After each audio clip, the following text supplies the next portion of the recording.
Et l'invité de cette édition est ce soir Fahed Diatta. Bonsoir, vous êtes directeur de publication et fondateur de la Nouvelle Tribune. Alors manifestement, dans l'actualité du jour et du moment, il y a deux événements qui coexistent. Et il est établi, on peut établir même un lien entre les deux. C'est le contexte actuel lié au dossier du Sahara et avec ces commémorations actuelles du retour de Oued Dahab, et puis ce dont on parlait au début de cette édition, la déferlante médiatique de la part des autorités algériennes également, de dénigrement vis-à-vis du Maroc. Est-ce que de votre point de vue, cette campagne, cette nouvelle campagne de nos voisins algériens est liée nécessairement, derrière tout cela, il y a le dossier du Sahara et puis finalement une sorte de fuite en avant? Tout à fait, bien évidemment. Ce qui motive les campagnes haineuses et calomnieuses de l'Algérie officielle à l'endroit ou à l'encontre du Maroc, c'est essentiellement la question du Sahara. Et plus on se rapproche de certaines échéances, plus les dirigeants d'Alger font preuve de nervosité et donc ont du mal à maîtriser leur pulsion anti-marocaine. Et je pense que l'anniversaire de la rétrocession de Oued Dahab, mais aussi la prochaine visite dans la région de Christopher Ross, mais aussi la perspective de la loi sur la régionalisation au Maroc, et tout cet ensemble de données font que les dirigeants algériens, la nomenclature vieillissante d'Alger, perd son sang-froid et lance une nouvelle campagne haineuse et totalement incongrue à l'encontre du Maroc sur la question de la drogue. Alors justement, sur la question de la drogue, donc le problème de la drogue, du trafic de drogue, n'est qu'un prétexte finalement pour faire de l'ombre au royaume et l'affaiblir sur ce dossier-là essentiel? Je pense que c'est pour essayer de ternir l'image très positive que le Maroc a aujourd'hui dans le contexte régional et international. Nous sommes le seul pays, le seul État, la seule nation stable, pacifique et calme dans un environnement totalement perturbé, et les perspectives du Maroc sont certainement meilleures de loin que celles qui prévalent en Algérie, notamment pour la jeunesse. Et si on parle de drogue, sachez que la drogue, il y a un consommateur, il y a un acheteur, il y a un vendeur.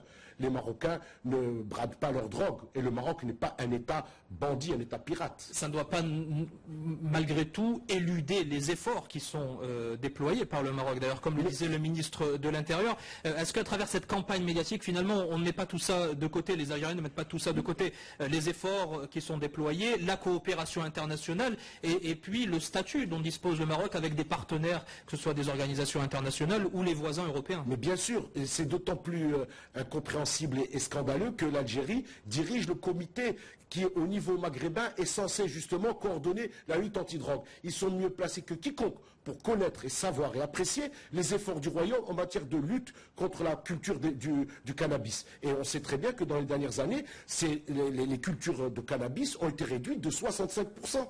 Et on sait très bien aussi que le Maroc a démantelé des dizaines de réseaux de trafic de drogue.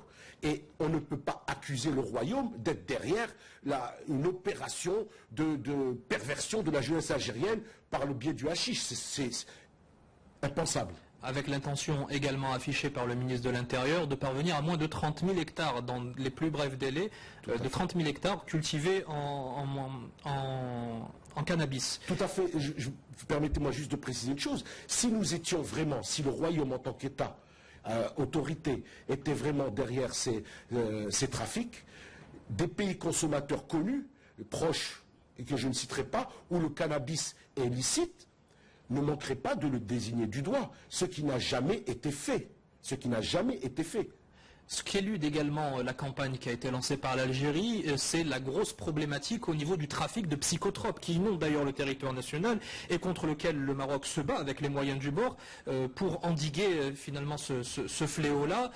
Comment expliquer que ce pays finalement pointe du doigt certains trafics et puis oublie de se remettre en question sur cet aspect-là? C'est l'histoire du chameau qui ne voit pas sa bosse.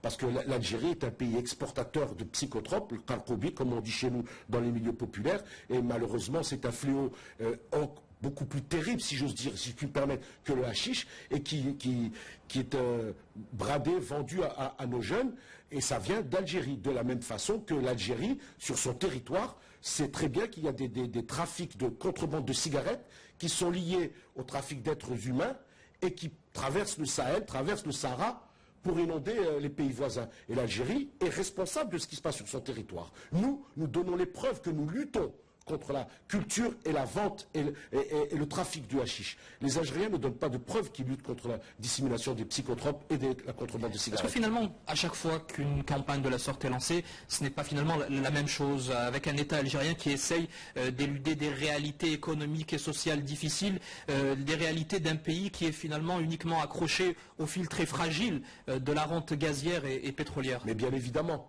Et les sondages les plus récents montrent que 80% de la jeunesse algérienne aspire à qu'une seule chose, le harig, quitter l'Algérie.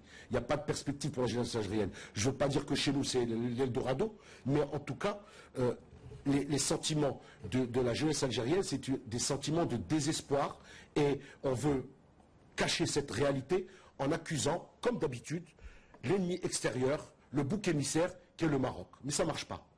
Ferdi Atta, directeur de la Nouvelle Tribune, directeur de publication, merci d'avoir répondu à notre invitation pour nous éclairer sur cette actualité.